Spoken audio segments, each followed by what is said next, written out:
Hello मेरे प्यारे बच्चों, कैसे हो? उम्मीद है आप बहुत ही अच्छे होंगे, मस्त होंगे, ज़बरदस्त होंगे। तो चलिए, क्लास नाइन्थ का जो चैप्टर नंबर है आपका पुनर्मिलन, तो उसकी शुरुआत करने वाले हैं। एक एक शब्द के अर्थ को भी मैं बताऊंगा, यानी कि एक एक, जैसे मतलब दूरागत क्या होता है, ध्वनि क्या होता है, या विचार, या निस्तंभ क्या होता है, निशा में कोई चली आ रही कहती। तो इस तरीके के जो शब्द आपको नज़र आएंगे उन सब का भी अर्थ बताने वाला हूँ। और हाँ, अपने हाथ से लिखे हुए नोट्स को भी मैं आपको दिखाऊंगा, ताकि आपको किसी भी प्रकार की कोई दिक्कत ना हो। तो लेट स्टार्ट। तो ये कह रहा है प्यारा, पहला ही पद्यांश ये कह रहा है, चौंक उठी अपने विचार से कुछ दूरागत ध्वनि सुनती, इस निस्तंभ निशा में कोई चली आ रही है कहती, अरे बता दो मुझे दया कर, कहाँ प्रवासी है मेरा, उसी बावले से मिलने को डाल रही हूँ मैं फेरा। देखिए, पुनर्मिलन का मतलब है जो आपकी श्रद्धा है, उसकी कौन था, पति खो गया है, उसको ढूंढ रही है अपने बच्चे के साथ। तो रात्रि का समय है और ये ईड़ा के महल में जा पहुंचा है। जो इसका पति था मनु, तो उसी का ये सारा सारांश दिया हुआ है। तो पढ़ते हैं पहला ही, ध्यान से। ये कह रहे हैं, चौंक उठी, यानी कि चौंक गई, एकदम चौंक गई, एकदम परेशान सी हो गई, उठी अपने विचार से। यानी कि जो ईड़ा थी अपने विचारों में खोई हुई थी। ईड़ा थी सारवती की रानी, सारसव की रानी। तो वह अपने विचारों में खोई हुई थी, तो वह एकदम चौंक उठी। कुछ दूरागत ध्वनि सुनती, कुछ माने कुछ दूरागत माने दूर से आती हुई ध्वनि माने आवाज़ को सुनती। यानी कि दूर से जो आवाज़ आ रही थी उसको सुनकर वह क्या हुआ, एकदम चौंक उठी। जो दूर से ध्वनि आ रही थी उसको सुनकर, दूर से जो आ रही थी ध्वनि उसको सुनकर चौंक उठी, क्योंकि वो अपने विचारों में खोई हुई थी। इस निस्तंभ निशा में कोई चली आ रही है कहती। इस निस्तंभ, देखिए निस्तंभ माने होता है सन्नाटा, यानी कि इस सन्नाटे, निशा माने रात्रि यानी कि रात में, इस सन्नाटे वाली रात में कोई चली आ रही थी कहती। क्या कह रही थी? अरे बता दो मुझे दया कर, अरे मुझे बता दो, मुझ पर दया करके, यानी कि मुझ पर रहम कर लो, मुझे बता दो कहाँ प्रवासी है मेरा। देखिए, प्रवासी होता है परदेश, जो गया हुआ है, परदेश में जो गया हुआ है मेरा, यानी कि मेरा जो पति है जो परदेशी गया हुआ है, परदेश में गया हुआ है, बता दो कहाँ गया मेरा, उसी बावले को मिलने को। उसी बावले को, यानी कि जो बावला, यानी कि एक प्रकार से उन्होंने प्रेम के साथ कहा, जो बावला मेरा है, जो प्रियतम है, मिलने को डाल रही हूँ मैं फेरा। फेरा माने चक्कर लगाना, यानी कि मैं उसे ढूंढने के लिए बार बार चक्कर लगा रही हूँ। तो यहाँ से यहाँ तक हो गया। चलिए, अब इसकी हिंदी देख लेते हैं हाथ से लेके नोट्स के माध्यम से। तो ये रहा आपका पुनर्मिलन। पहले स्टार्टिंग में करना चौंक उठी, फिर डेड डैश करके मैं फेरा। देखिए, मैंने शब्दार्थ भी लिख दिए हैं, अर्थात वो हार्ड मीनिंग जो आपको सबसे ज़्यादा दिक्कत करते हैं। जैसे दूरागत, दूर से आती हुई, निस्तंभ माने सन्नाटा, प्रवास माने प्रदेश गया हुआ, फेरा माने होता है चक्कर। तो चलिए, संदर्भ क्या है, प्रसंग क्या है, सब कुछ ध्यान से पढ़ेंगे। संदर्भ प्रस्तुत पद्यांश हमारी पाठ्य पुस्तक के काव्य खंड के पुनर्मिलन पाठ से लिया गया है, जिसके लेखक की अगर मैं बात करूं, जयशंकर प्रसाद है। अब बात कर लेते हैं आप प्रसंग की। प्रस्तुत पद्यांश में कवि ने मनु की पत्नी श्रद्धा की विरह वेदना को व्यक्त किया है, यानी कि वह परेशान है, उसकी वेदना, उसको दुख को उन्होंने उल्लेख किया है। तो क्या क्या है, देखिए समझ लेते हैं। ये कह रहे हैं, प्रसाद जी कहते हैं कि इरा अपने विचारों में खोई हुई थी, तभी उसे दूर से आती हुई आवाज़ सुनाई दी। जिस आवाज़ को सुनकर वह चौंक पड़ी। उसने सुना कि दूर से इस शांत रात में कोई स्त्री कहती हुई चली आ रही थी कि अरे कोई मुझ पर दया करे, कोई तो मेरे पति के बारे में मुझे बता दे, वह कहाँ है। मैं उस बावले को ढूंढने के लिए यहाँ वहाँ भटक रही हूँ। समझ में आ गया? चलिए, काव्यगत सौंदर्य भी देख लेते हैं। काव्यगत सौंदर्य में आपकी भाषा खड़ी बोली रहेगी, रस इसमें श्रृंगार रहेगा। अगर गुण की बात करें तो गुण प्रसाद है, अलंकार है, और अनुप्रास अलंकार। सही है। चलिए, अब सेकंड देखते हैं। सेकंड क्या कहता है, देखिए सेकंड पद्यांश पढ़ लेते हैं बड़े ध्यान से। यह रूठ गया था अपनेपन से, यानी कि जो मेरा पति था मेरे से ही रूठ गया था। अपना अपना शकीन है उसको मैं अपना शकीन है, यानी कि उसको मैं अपना बना न सकी, वह तो मेरा अपना ही था। जो मेरा पति था वह तो मेरा अपना ही था, भला मनाती किसको मैं। तो जो मेरा अपना ही तो मैं किसको मनाती, अर्थात मुझे अपने पति को ही मनाना था, परंतु मैं मना न सकी। वह अपनेपन से ही रूठ गया है, यानी कि अपने आप से ही रूठ गया है।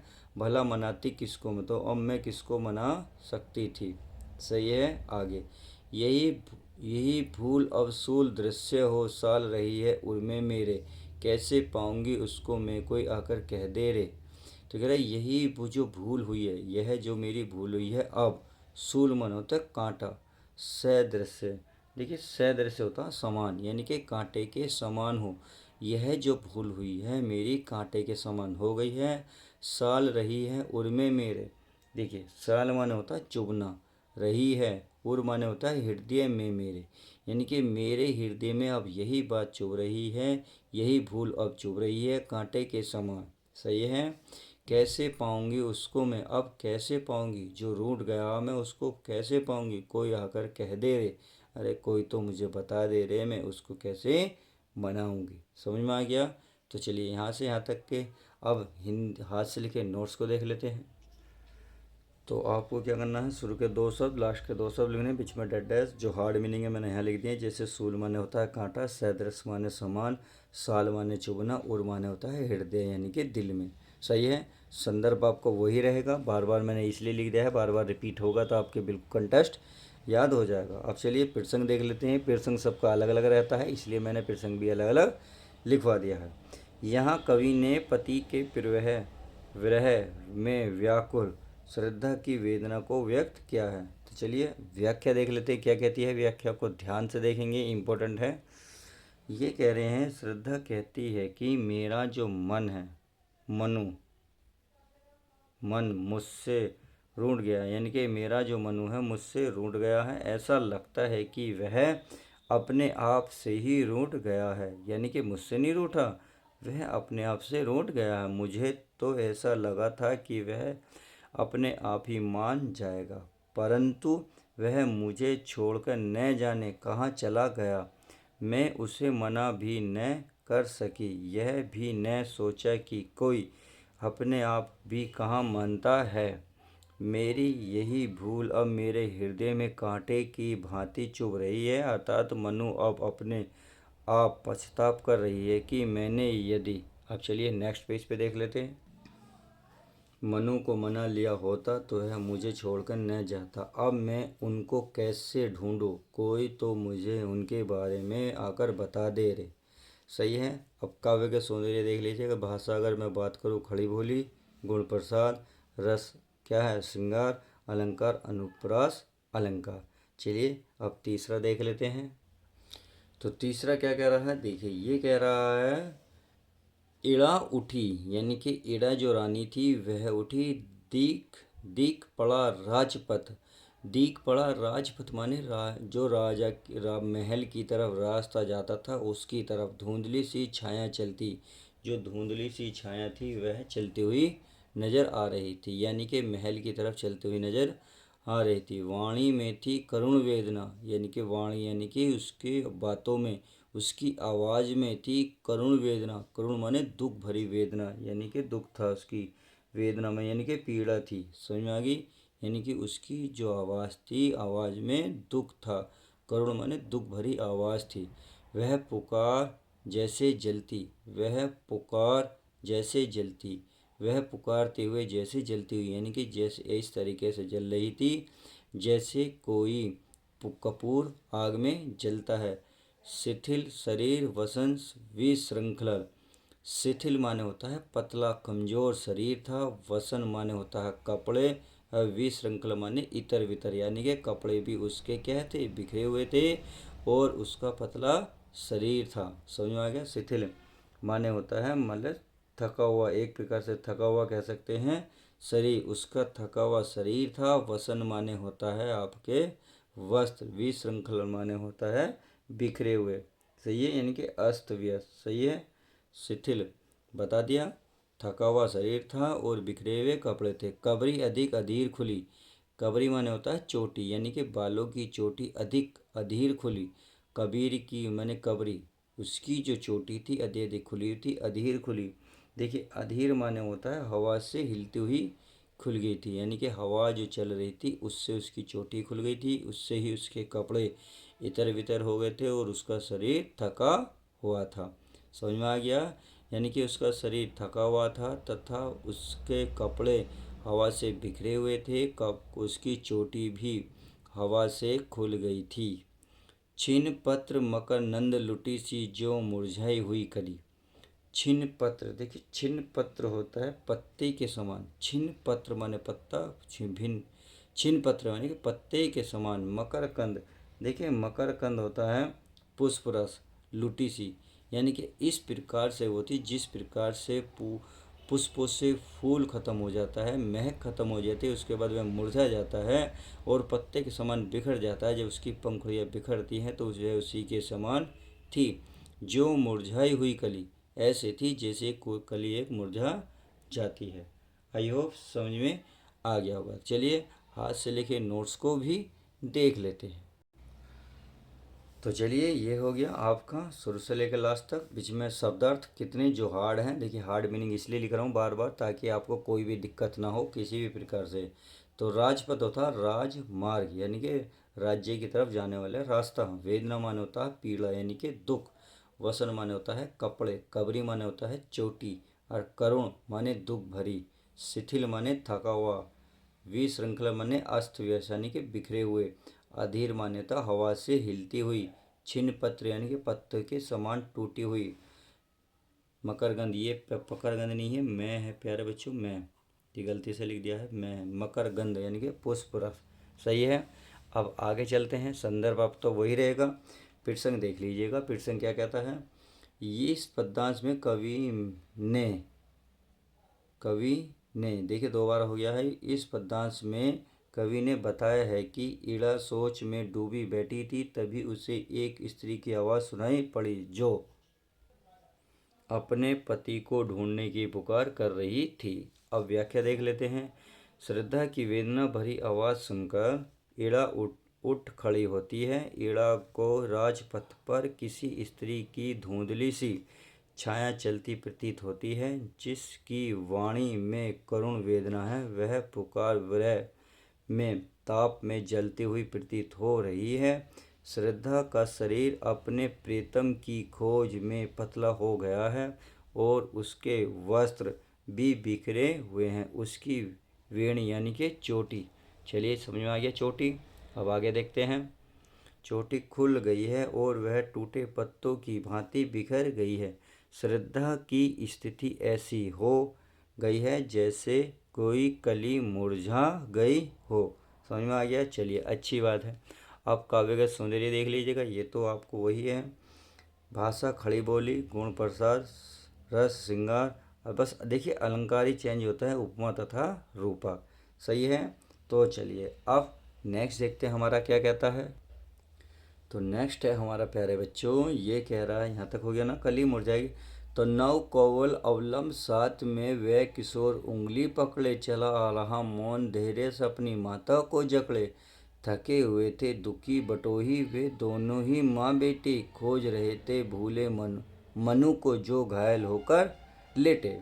तो नव कोमल यानी कि नव माने नया नया, कोमल नया कोमल, अवलंब देखिए अवलंब होता है सहारा यानी कि सहारा साथ में। नया कोमल यानी कि छोटे बच्चे के लिए आया है। छोटा बच्चा जो उसके साथ था, साथ में था। वह किशोर उंगली पकड़े, और वह किशोर यानी कि जो बच्चा था वह उंगली पकड़े हुआ था, किसका? अपनी माँ का।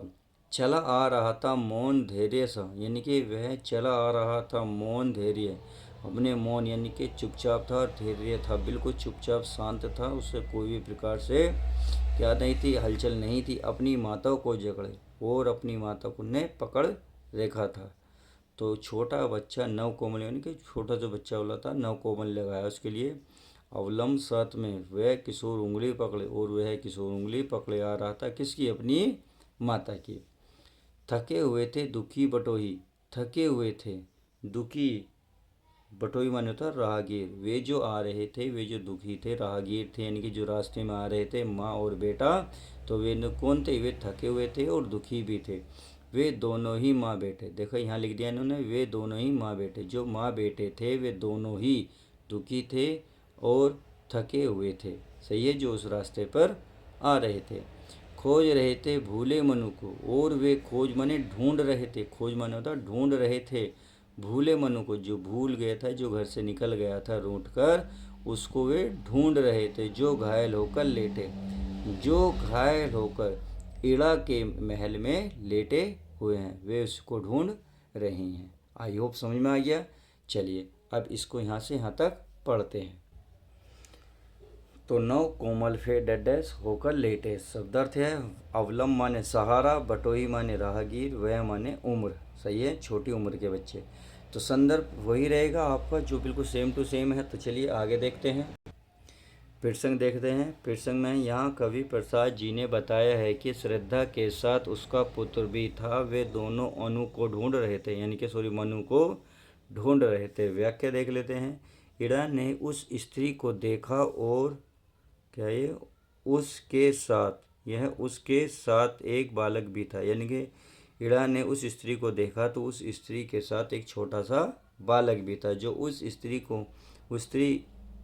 स्त्री की उंगली पकड़कर उसके साथ चला आ रहा था। वह बालक शांत और धैर्य की मूर्ति सा प्रकट हो रहा था। वह, देखिए आगे देखते हैं, वह बालक अपनी माँ का एकमात्र सहारा था तथा अपनी माँ को पकड़कर धीरे धीरे चला आ रहा था। जब इड़ा ने उन दोनों को देखा तो वह थके हारे और दुखी लग रहे थे। वे दोनों माँ और पुत्र घर का रास्ता भूल गए, उस मनु को ढूंढ रहे थे, उस मनु को ढूंढ रहे थे जो इड़ा के महल में घायल अवस्था में लेटा हुआ था। समझ में आ गया। चलिए अब क्या देख लेते हैं, अब हम देख लेते हैं काव्यगत सौंदर्य। तो भाषा, खड़ी बोली, रस श्रृंगार, प्रसाद। देखिए इसमें हमेशा अलंकार ही चेंज होगा और बाकी तो तीनों चीज़ ऐसी रहेंगी। तो अलंकार होगा इसमें आपके उपमा अलंकार। तो इस वीडियो को हम यहीं तक रखेंगे। वीडियो कैसी लग रही है लाइक शेयर करके ज़रूर बताएं। अब हम नेक्स्ट वीडियो में पद्यांश नंबर 5 से लेकर आगे की शुरुआत करेंगे और कोशिश करूँगा मैं इसको ख़त्म करने की।